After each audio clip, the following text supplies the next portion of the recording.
So, what is well-being? When do you really feel well in your life? When do you truly feel well? When you're very happy, you're well. Even if you're physically ill, you're still well, isn't it? Even if you're medically diagnosed as ill, you're very happy right now, you're feeling well, isn't it? So fundamentally, well-being means a certain level of joyfulness, certain exuberance of life. What is happiness? We can say happiness is this, that, but in terms of life, your life energies are happening in a more exuberant way than it normally happens. Depression means your life energies have become very low and state. Happiness means your life energies are exuberant.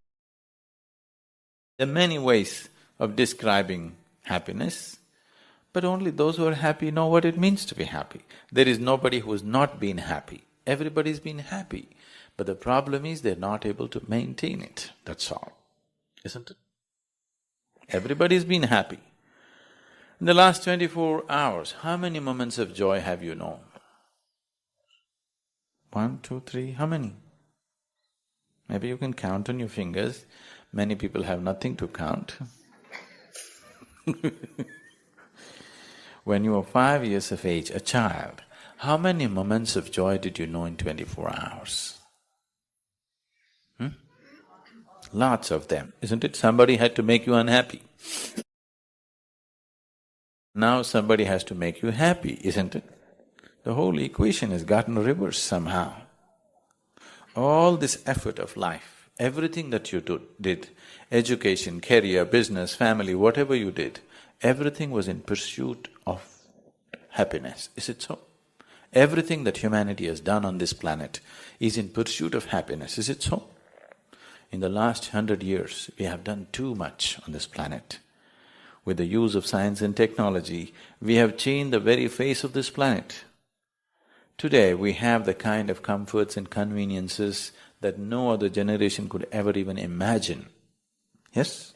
What royalty could not afford 100 years ago, today average citizens have, isn't it so? And most of you driving chariots with 100, 200 horses. Yes? Even kings could not afford this. But are we any happier? We are definitely the most comfortable generation ever on this planet, is it so, physically? But are we also the most joyful generation? So it's not worked.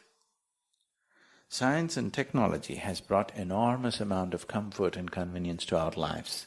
Things that we could not imagine just 25 years ago are just a living reality today, isn't it? But are we any more joyful? No. And all these comforts and conveniences have not come easy, they've come at a tremendous cost to every other life on this planet. Yes? Every creature, from plant to animal to everything, including human beings, have paid an enormous price to create these comforts and conveniences, and we are not even happy. What is the point? We are literally making a bonfire of this planet. If you are ecstatic, it's okay, burn the planet, it's all right. We are not even happy. I think it's time to really look at it, isn't it? Why are we burning it up if we are not even happy? Sadhguru, I have seen almost all of your videos in YouTube channels.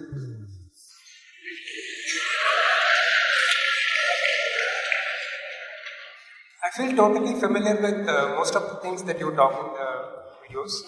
Familiar? All right. So, do I really need to attend the inner engineering program?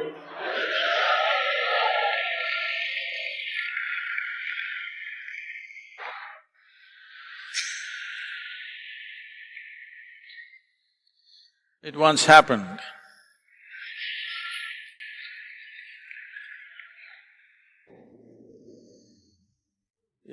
Shankaran Pillai came to the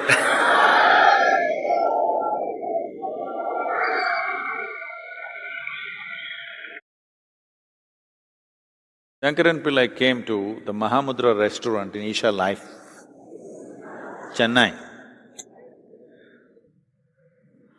This elaborate menu which runs into 5, 6 pages, he read all that carefully And then he asked, I've read the whole menu, do I really have to eat?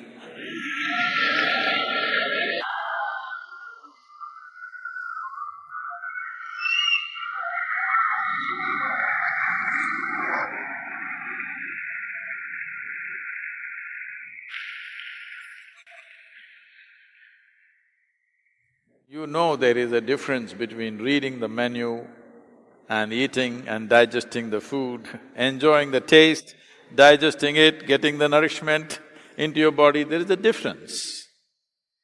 YouTube videos are titillation, just to tickle.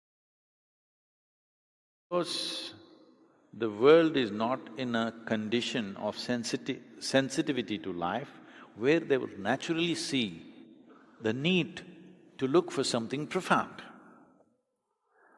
Today I'm seeing the food apps. 2019, start the year with 1 month no cooking month. Just order. 1 month, we'll give you discount. Every day we will supply what you want. You don't have to cook for 1 month. So that's where we are going. I'm saying the whole culture across the world is in this direction. So the menu has to be really long for them to choose. There are certain kind of people. What kind of people are they? Somebody is a coffee person, somebody is a tea person, somebody is a suku coffee person. Or like this, somebody is this person, that person. I'm saying people have taken to variety of things.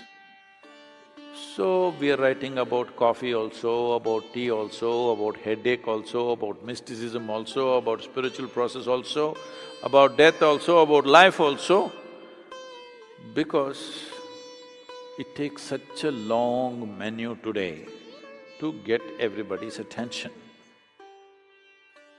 So you read the menu and you think you're nourished, that will be sad. Inner engineering is a structured process. To bring it into your life, to bring it into your head, YouTube videos are okay. To make it a part of your life, you need a strong practice. You need a profound system so that it becomes a part of your life process, not just your thought process.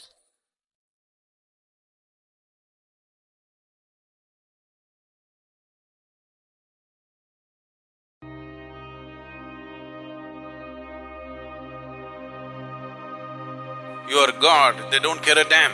Right now they are… If you could be drunk, totally intoxicated and fully aware, a fabulous thing. Your search may be great, but unless you do the right things will not happen to you. So, this 60s business, the beauty about this is a whole generation, at least a part of the generation realized the existing society here, whatever they're talking about, they knew nothing. Stupid people talking all kinds of nonsense with great confidence. Not just about the world, about the other world and the heaven and the hierarchy in the heaven, everything they're talking, but they don't know a damn… Whatever hierarchy that you create right from your childhood in somebody's mind, this is the beauty of intoxicants. When they get intoxicated, they don't care a damn, you're a father, you're a priest, you're something, you're God, they don't care a damn. Right now they are… I. That is the beautiful part of it, that hierarchy falls down. But the problem is your awareness also falls down. That's the ugly part of it. If you could be drunk, totally intoxicated and fully aware, it would be a fabulous thing. That's why we chose yoga. Because you can be totally drunk, look into my eyes and see, I'm stoned all the time. But aware enough for this world and the next. So, this was the beauty of the 60s and the ugliness of 60s is unaware, they became like animals over a period of time. They thought with this seeking, They'll go beyond where all this conservative nonsense is going on, where you have to put a noose around your neck even to sit or stand. If you have to eat like this. If you have to stand, you have to stand like that. It was becoming so horribly restrictive. They wanted to break away from everything, and that search looked beautiful. But they lost their awareness and they floundered, they didn't know which way to look. Wherever they looked, they were only deceived. Or they got deceived because they were unaware, whichever way. It didn't work. But still there is a certain beauty to it, at least somebody searched. You failed, that's not the point, at least you searched. It's a good thing. So, they were like children not knowing anything, but they had a longing. They had a longing to seek something which is not in their grasp. When somebody is wanting to know, when somebody is seeking, genuinely seeking, there is a certain beauty to that atmosphere. Because at least people are admitting, we don't know a damn thing, which is nice. Whenever a human being does not know, he becomes gentle and wonderful. Have you seen this? You're driving like this, you're Hummer. Oh, not like this. You're on left-hand drive, okay, like this. Suddenly you don't know where you're going, you're lost. Then, when you get down and ask somebody, you don't know which way to go, suddenly you're a nice guy. Because when you don't know, when you realize I do not know, you are a gentle creature. Please see this. When you think you know, it can be unnecessarily nasty, isn't it? Yes? So that's a good thing about the 60s, but the outcome was definitely not good. Because your intentions may be great, your search may be great, but unless you do the right things will not happen to you. I think we've been saying this from day one. Unless you do the right things will not happen to you.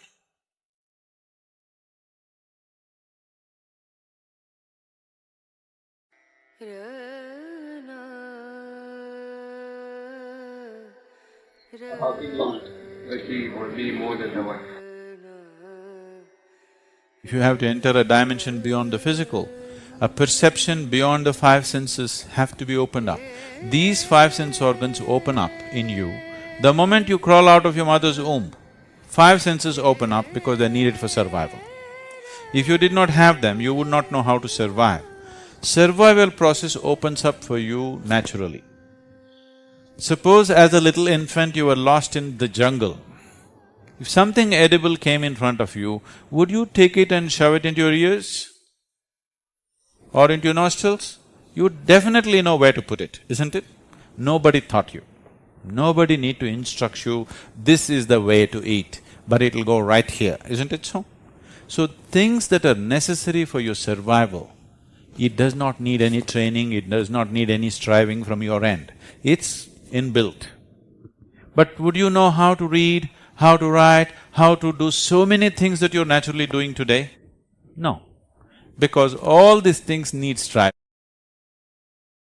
You know the damn A, do you remember the damn A? Those 3 lines?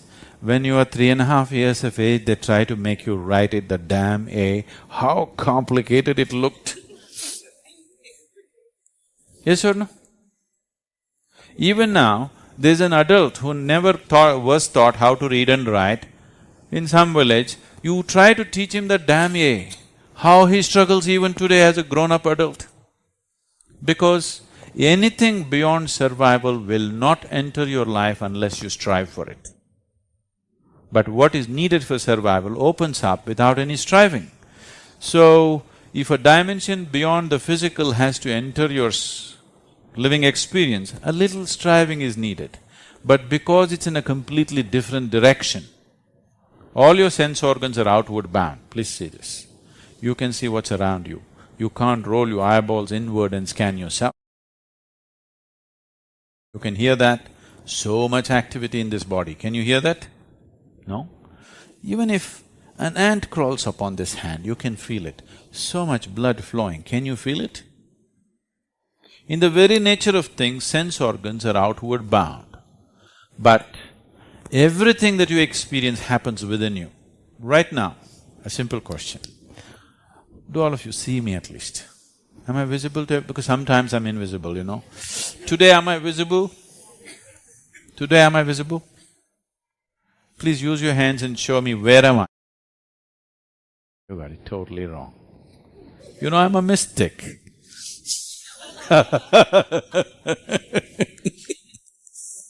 Now, this light is falling upon me, reflecting, going through your lenses, inverted image in the retina. Don't you know the whole story? So where do you see me? Where am I right now? Within you. Where do you hear me? Within you. Where have you seen the whole world? Within you, isn't it? Have you ever experienced anything outside of you? Have you? Have you? Right now, you just touch your friend and see, you don't feel his hand. You will only feel the way your sensations are. You cannot experience his hand, please know this. You can only know the way your sensations are. You have never experienced anything beyond this. Everything that's happened to you, your joy and misery has happened within you, light and darkness has happened within you, just everything happens within you. But do you have a means to look inward? No, right now. So that will not happen unless you strive. It happened one day, someone came looking for Isha Yoga Center in South India, to a nearby village. They came and asked a local boy, how far is Isha Yoga Center? The boy said, it's 24,996 miles. What, that far? He said, yes, the way you're going. If you turn around, it's 4 miles. So right now, everything that you have is outward bound, but everything that's happening is happening within. So it gives you a completely false perception of what it is. So turning within will take a little bit of striving. If you're willing to give 28 hours of focused time, we can turn you around.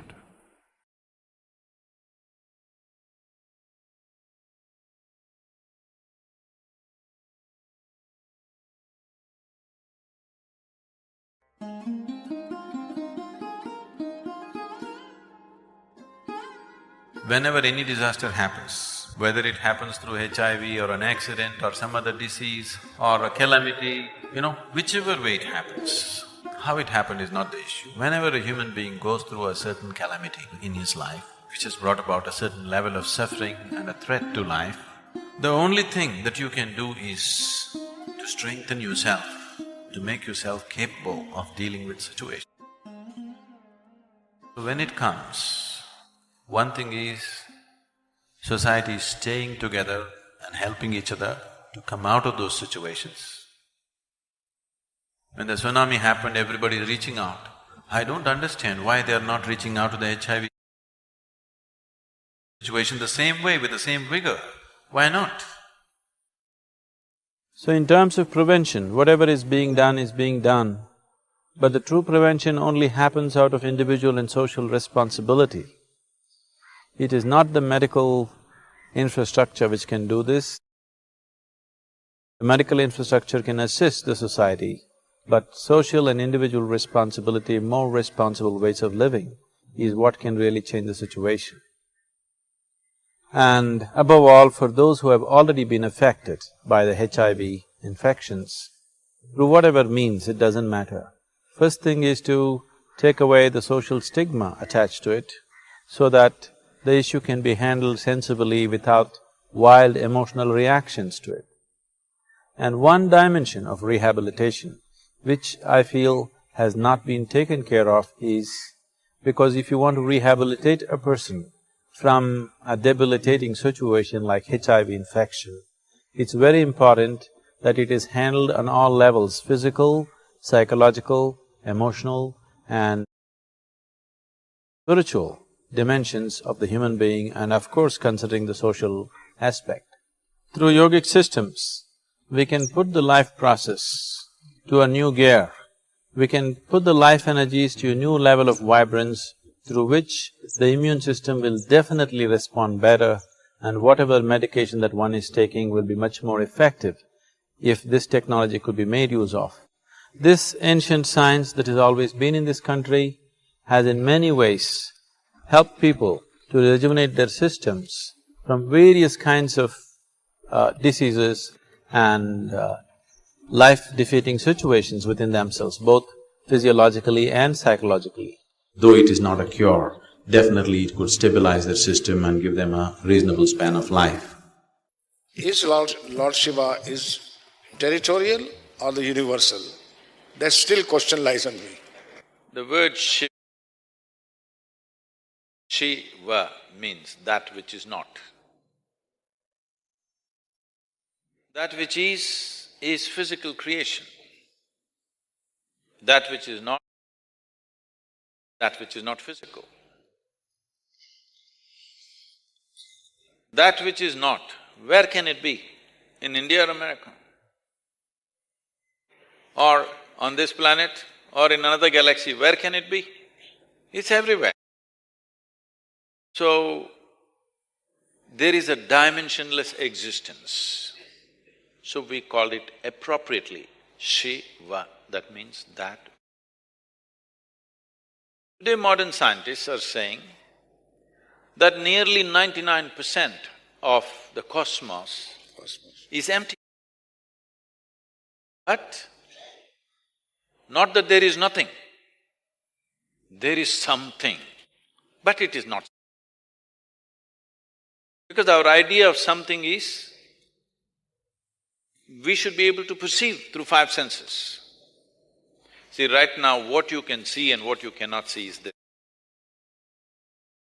You can see my hand because it is stopping light.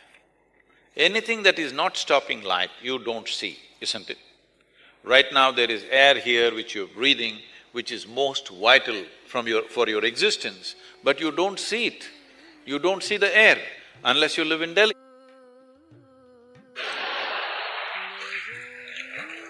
Now, if you look up in the sky, you see the stars. But stars are a small happening. The real thing is the vast emptiness. So this we refer to as Shiva, that which is not.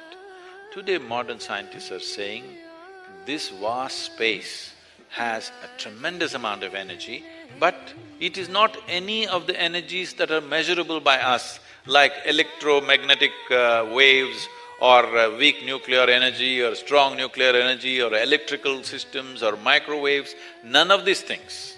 It is none of the measurable energies. But there is no denying it is tremendously powerful.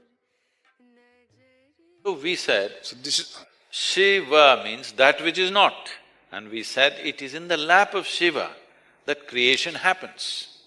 At the same time, we called Adi Yogi also the Shiva, because he perceived that which is not. You are who you are, people call you a director, a film producer, why? Because you perceived something. If you did not perceive that, they would not recognize you as that. So we recognized Adi Yogi as Shiva because he perceived that which is not. Because he perceived that, we called him also Shiva. So we will call the ultimate reality as Shiva, the one who realized that, the Adi Yogi, as Shiva. One who did not realize that but has the possibility, we'll call him Shiva. We'll call the dog also Shiva because he is also made of the same stuff, but he cannot know. But we want him to hear that sound. So every time we call him Shiva, Shiva, Shiva, we hope that he will evolve one day.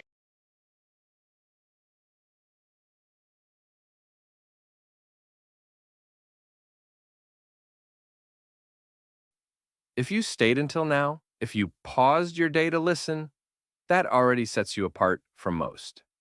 Like the video, comment where you're watching from, and check the links in the description. You'll definitely find more content that continues this conversation with you.